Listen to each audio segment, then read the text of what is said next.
Hello everyone and welcome to Peaches and Scream. Today's story is about a man who thought he'd figured out the ultimate loophole in the justice system. His name was George Haigh, and for a time he honestly believed that if you erase the body, you erase the crime. But as you're about to see, no matter how clever someone thinks they are, the truth always finds a way to surface. Before we get into today's story, if you like true, creepy stories, make sure you hit the like and subscribe buttons so you never miss a new Peaches and Scream episode. As always, our stories can be disturbing, so listener discretion is advised. Let's begin.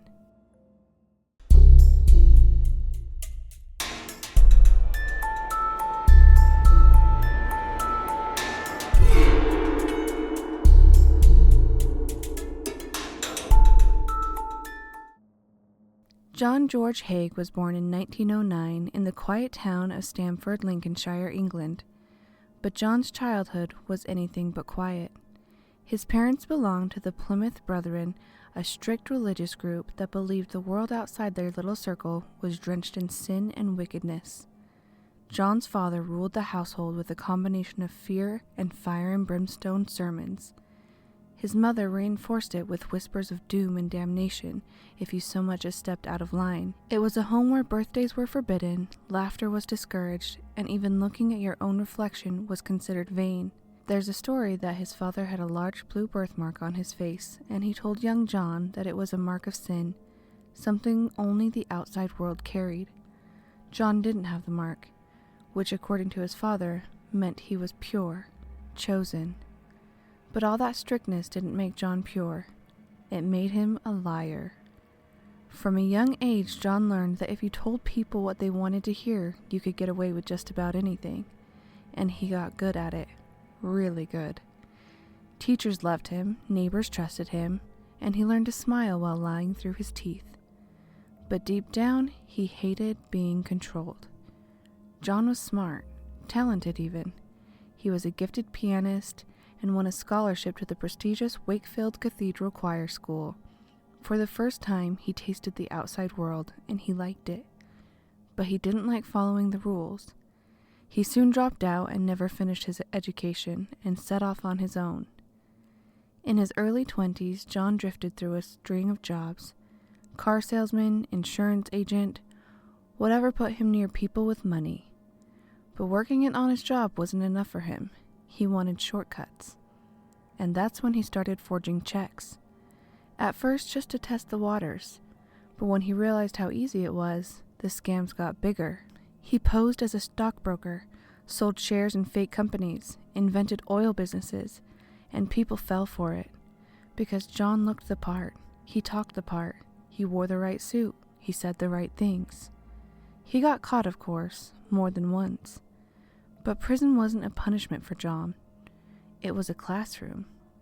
He used this time inside to learn more about fraud, cons, and forgery. And it was during one of those sentences that he stumbled across a story that stuck with him. It was about a French criminal who had used sulfuric acid to dissolve his victims' bodies, leaving no trace. And the authorities struggled to convict him because there was no physical evidence left behind. That idea lodged itself in John's mind like a splinter. No body, no crime. When he got out, he set the plan into motion. He rented a small, grimy basement workshop at 79 Gloucester Road in London. He told everyone he was working on inventions, plastics, paints, whatever sounded believable. But inside that workshop, he was setting up a kill room. He ordered steel drums, gloves, gallons of concentrated sulfuric acid. He practiced first on mice. He wanted to know exactly how the acid worked, how long it took, what was left behind. He wasn't going to guess. He was going to get it right. And when he felt ready, he picked his first target. William Donald McSwan. William wasn't a stranger. John had worked as his chauffeur years earlier. The McSwan family owned a string of amusement arcades around London, slot machines and penny arcades. They weren't rich beyond belief, but they had enough. Properties, savings, the kind of wealth John always envied. In the summer of 1944, John spotted William at a London pub. Wartime London was a gloomy place. rationing and blackouts, bombed out streets, but the pubs were always busy, and John worked a room like no one else. They caught up over drinks. John told William he was now an inventor working on a secret government contract, oil investments. He hinted at details that were just too good to pass up. William, like a lot of people back then, was worried about post-war taxes and the unstable economy. John fed into those fears, told him about offshore accounts and untouchable profits. Over the next few weeks, John reeled him in, made him feel like an insider. And by early September, John told William that the time had come to see the operation for himself. On September 9th, 1944, William arrived at 79 Gloucester Road. He thought he was there to finalize paperwork, maybe to see prototypes. Instead, John greeted him with a lead pipe. Nobody knows if John said anything first. Maybe he did, maybe he didn't. But we do know is William never walked out of that basement. John dragged his body to the steel drum, stripped him of anything that could identify him, and poured in the acid. The chemical reaction was violent. The fumes filled the small space. But John was calm. He'd rehearsed this 100 times. Over the next 2 days, he checked the drum, stirred the contents, making sure everything was dissolved. When he was satisfied, he poured the remains down the manhole outside. William McSwan had vanished. But John wasn't done. He forged William's signature on documents that gave him control of his finances, his properties, everything. To William's elderly parents, Donald and Amy McSwan, John spun a simple lie. Their son had moved to America to avoid military service. He'd write when he was settled, and they believed him. For the next year, John lived in William's flat, wore his suits, and collected rent from his properties. But by 1945, the money was running low, and John already knew what he was going to do about it. John wasn't the kind of man who knew how to make money last. He spent it fast, he lived fast, and the more he spent, the more he wanted. By the end of the year, the McSwan money was nearly gone. So John did what he always did. He found a new target. And this time, he didn't have to look far. Donald and Amy McSwan, the elderly parents of his first victim, were still around. Still believing the lie that their son was safe in America, still trusting John as their friend. In July 1945, John told them he had a letter from William. He told them William wanted them to join him in America. Excited, they followed him to his workshop, but they never made it out. He killed both of them, same method, same acid bath. Within days they were gone, poured down the same drain as their son. John took control of their estate and sold their properties. He cleared out their bank accounts. And now, with no McSwans left to ask questions, John was free to live like royalty. He moved into the Onslow Court Hotel in Kensington, a high-end residence for London's upper crust. He told everyone he was an inventor, drove an Elvis car, wore expensive clothes, ordered the finest food and wine.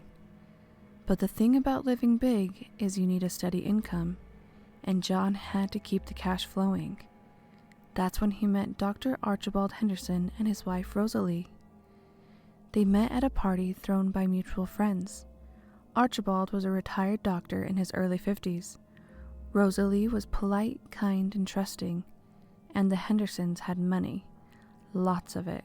No children, and no heirs. John introduced himself as William Adamson and made-up identity attached to fake business cards and elaborated stories about off-market real estate details. Over the next few weeks, he became a regular at their home, played the piano at their gatherings, charmed their friends, made himself indispensable, and the Hendersons fell for it. In February 1948, John told them about a property in Crawley they could buy for a fraction of its value. But it had to be done discreetly, off the books. Archibald agreed. On February 12th, the Hendersons arrived at the workshop. John was waiting, this time with a revolver. He shot Archibald in the back of the head first, then Rosalie. He stripped their bodies, dragged them to the drums, and followed the same gruesome process. Acid, stirring, drain. And the Hendersons were gone. He forged their signatures, sold their house, their car. He forged their signatures, sold their house, their car, all their jewelry, told their friends they had moved to South Africa, and no one questioned it. Flush with cash again, John returned to his lavish lifestyle at the Onslow Court Hotel. But this time, he started getting careless. He left a bigger trail. He got greedy. He started to believe he really was invincible, and that belief would be his downfall. In early 1949, John met Olive Duran Deacon. Olive was a wealthy 69-year-old widow who also lived at the hotel. She fancied herself an inventor.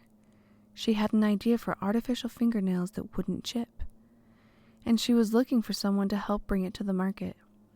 John told her he could help, said he had a workshop where he could create prototypes. Over the next few weeks, he fed her updates, told her the project was progressing, kept her excited. And on February 18th, 1949, he invited her to see the workshop. Olive followed him to Crawley, thinking that she was about to see the future of cosmetics, but she never made it back. John shot her in the back of the head, stripped her of her jewelry, and placed her body in the drum and poured in the acid. But this time, John made mistakes. He kept some of her belongings in his hotel room. He didn't dispose of everything properly, and he underestimated Olive's friends. That night, her friend Constance Lane noticed Olive hadn't returned. She remembered Olive mentioning John in the workshop. She went to the police, and this time they listened. They paid a visit to the Onslow Court Hotel. John greeted them like an old friend. He offered them tea, expressed concern for Olive, said she had left the workshop alive. But the police weren't buying it. They checked his record. They found a trail of fraud convictions, scams, and forged documents. They obtained a warrant for his workshop, and what they found inside was a nightmare. The place smelled of chemicals. They found a drum still filled with the sludge, and in that sludge they found something John couldn't explain away. Olive's dentures, a gallstone, and fragments of bone. That was enough. They arrested John Haigh on the spot, and the unraveling of John Haigh, the man who thought he was smarter than the law, had begun. When they brought John Haigh into custody, the detectives expected the usual denials, excuses, and maybe silence until a lawyer arrived. But John Haigh sat down in the interrogation room like he owned it. He smiled, crossed his legs, and told them they probably wanted to hear about Olive first. He laid it all out, casually, like he was recounting a business deal gone wrong. He told them how he shot Olive, stripped her of her belongings, and placed her in the drum, how the acid had done its work. But then, with barely a pause, he kept going. He told them about William McSwan, about Donald and Amy McSwan, about Archibald and Rosalie Henderson. One by one, he ticked them off like entries in a ledger. Victims turned into sludge. Properties turned into cash. And the detectives? They just sat there, stunned. This wasn't a man breaking under pressure. This was a man confessing because he wanted to. But then John took it a step further. He claimed he wasn't just a killer. He told them he was a vampire. He described drinking his victims' blood, said he'd slit their throats, collect the blood in a glass, and drink it before dissolving them in acid. It was a move straight from a playbook. John thought if he could convince them he was insane, he could avoid the gallows. Maybe get locked up in an asylum instead, where he could live out his days in comfort. But the detectives weren't buying it. They'd seen his workshop. They saw the forged documents, the careful planning, the methodical execution. This wasn't madness. This was greed. And the blood drinking? That was just another con. When the news broke, the press went wild. The headlines screamed about the acid bath murderer. Papers called him the Vampire of London. Every gruesome detail sold copies. And John loved it. He smiled for the cameras, he gave interviews, he joked with reporters. At his trial in July 1949, the courtroom was standing room only. John sat in the dock, perfectly calm, dressed in his best suit. His defense team leaned hard into the insanity plea, painting him as a man driven by bloodlust and delusions. But the prosecution tore that to pieces. They laid out the facts, the forgeries, the careful manipulation of his victims, the stolen money, the elaborate steps he took to hide his crimes. They brought in forensic experts who testified about the remains, about the gallstone, the dentures, the bone fragments that the acid couldn't destroy. They brought in witnesses from the banks, the estate agents, the jewelers, people who unknowingly helped John profit off his victim's death. And the jury saw right through him. The blood drinking, a joke, a desperate play for sympathy. The jury took just 15 minutes to reach their verdict. Guilty, on all accounts. The judge wasted no time. George Haigh was sentenced to death by hanging, and for the first time, Haigh realized the loophole he thought he'd found didn't exist. In the weeks leading up to his execution, Haigh kept up the act. He read the newspapers, he joked with the guards, he wrote letters. But the smile, it started to crack. On August 10th, 1949, at Wandsworth Prison, George Haigh was led to the gallows. He walked calmly, like he still believed he might talk his way out of it. He adjusted his tie, nodded politely to the executioner, and stepped onto the trapdoor. No final words, no last-minute confessions. The trapdoor opened. And just like that, the man who thought he could make people vanish without consequences was gone. George Haigh was executed by hanging at Wandsworth Prison in London on August 10, 1949. He was convicted of the murder of Olive Duran Deacon, although he confessed to the murders of 6 victims in total: William McSwan, Donald and Amy McSwan, Archibald and Rosalie Henderson, and Olive. Due to his method of disposing the bodies in acid, no full remains were ever recovered. Only partial fragments, like the dentures and gallstones, which were enough to confirm his crimes. While Haigh hinted at additional victims, no other murders were ever conclusively proven. The workshop in Crawley was demolished years later. But the case of the acid bath murders remains one of the most chilling, calculated killing sprees in British criminal history. Haigh wasn't insane. He was a manipulator, a fraud, and a man who thought he'd outsmart the law. In the end, the law caught up with him.